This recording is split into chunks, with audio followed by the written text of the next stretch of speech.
Tutur Buana Alit disebutkan bahwa Gering Merana atau biasa disebut dengan wabah penyakit yang ada di dunia biasanya menyerang apapun yang dihampirinya.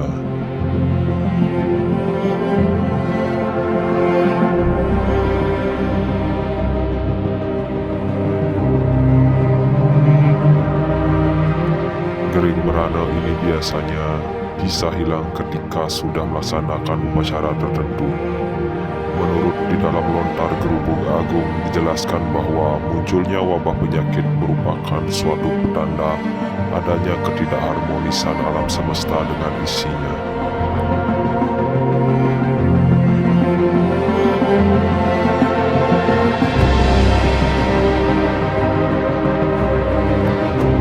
Implementasi di dalam ogoh-ogoh yang berjudul Gering Merana ini menceritakan tentang wabah penyakit yang menyerang manusia, hewan, ataupun tumbuhan.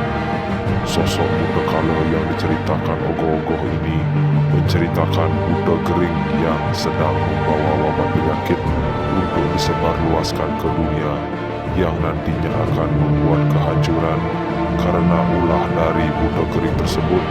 Buddha Gering tersebut telah menularkan penyakit kepada manusia dan menghantui kehidupan manusia di alam semesta ini.